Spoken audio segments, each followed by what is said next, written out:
In a small peaceful village there lived a boy named John. John was 9 years old and full of mischief. Every day, he found new ways to have fun, and sometimes his fun got him into a bit of trouble. One sunny morning, John woke up with a big grin on his face. He had a plan. He was going to play the best prank ever on Mr. Thompson, the village baker. John sneaked into the bakery and switched the salt and sugar jars. He giggled, imagining the surprise on Mr. Thompson's face when his cakes turned out salty. Later that day, John was playing by the river when he heard a loud shout. "Who switched my sugar and salt?" It was Mr. Thompson. John watched from behind a tree, trying not to laugh. The villagers gathered around the bakery, curious about the commotion.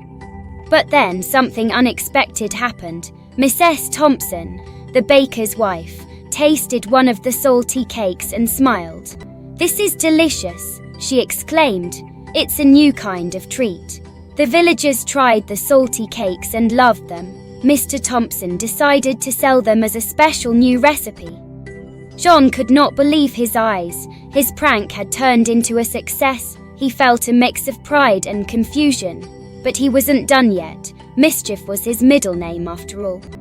The next day, John decided to play a trick on old Mr. Jenkins, the village postman. He painted all the mailboxes in bright, funny colors: pink, green, blue, and yellow. When Mr. Jenkins saw the colorful mailboxes, he was surprised but also amused. The villagers loved the new look and thanked Mr. Jenkins for the cheerful idea. John watched from his hiding spot, amazed at how his pranks were making people happy. But then John's luck ran out. One evening, he sneaked into the village square and put a frog in the mayor's hat. The next morning, during the village meeting, the mayor put on his hat and the frog jumped out. The villagers gasped and the mayor turned red with anger. "Who did this?" he shouted. John's friends tried to hold back their laughter, but they could not. The mayor quickly realized who the culprit was. "John," he yelled. John stepped forward, feeling a bit scared. He didn't want to get in trouble, but he also didn't want to lie. "It was me, sir," he confessed. The mayor looked at John for a long moment and then sighed. "John, you need to use your cleverness for good, not for causing trouble," the mayor said. John nodded, feeling guilty.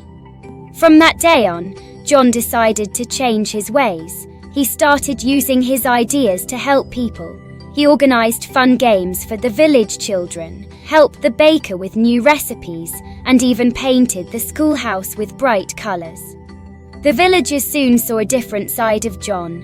He was still the mischievous boy they knew, but now his mischief brought joy and laughter to everyone, and John learned that making people happy was the best kind of fun. And so, the village of Littlewood became a brighter, happier place, thanks to the adventures of Mischievous John. The end. Please subscribe and keep learning and growing.